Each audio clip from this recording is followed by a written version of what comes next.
Research is one of the things that universities are about. Universities are very long-standing institutions because they're primarily about the generation and transmission of knowledge.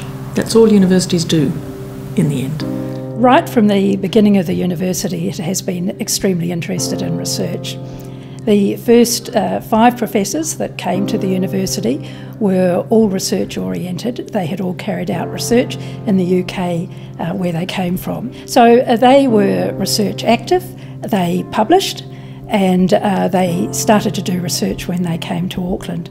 In the period after that, research started to decline a little bit. The real problem was resources. I came here as a mature student in 1955. At that time, there were hardly any textbooks from New Zealand. Most of our textbooks were either from the United Kingdom or from America, predominantly from America. And some of the textbooks were trash as far as I was concerned. My memory dates only from 1958 when I came here as a raw students straight out of high school, and frankly at that time research at the university was at a pretty low ebb, certainly in science. There were a few little pockets. The chemistry department was considered to be the powerhouse. Geology had things going, but the level of activity in biological sciences, which was my field, was pretty low. No one took their studies very seriously. The stimulation was meeting these exciting people and exchanging ideas in their spare time.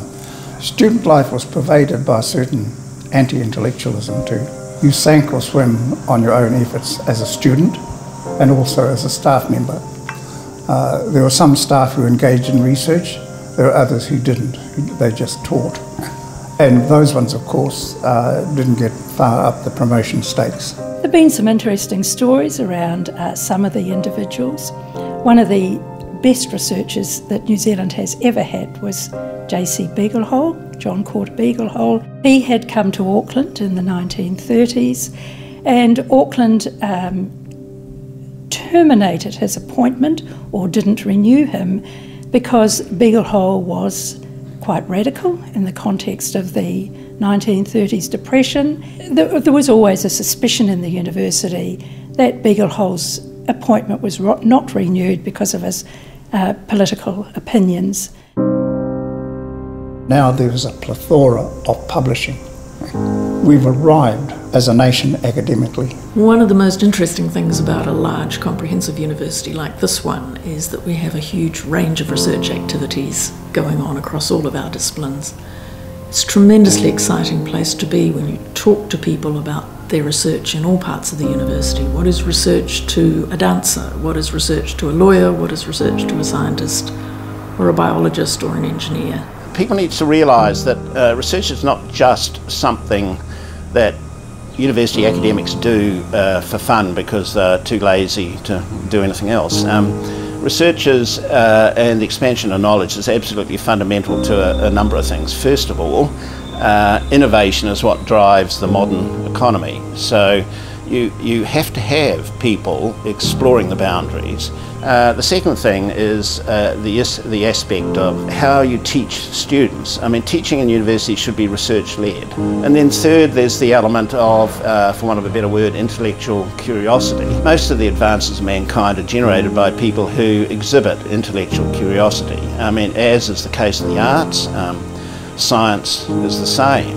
It should be possible for there to be a nucleus of people in institutions of advanced learning who are allowed and able to follow their intellectual curiosity. All of those people are doing very exciting research, and perhaps one of the huge advantages for this institution is that because we have that broad range of activities, we get very exciting interdisciplinary research going on. So these are the sorts of things that people absorb more or less unconsciously that affect the way people think.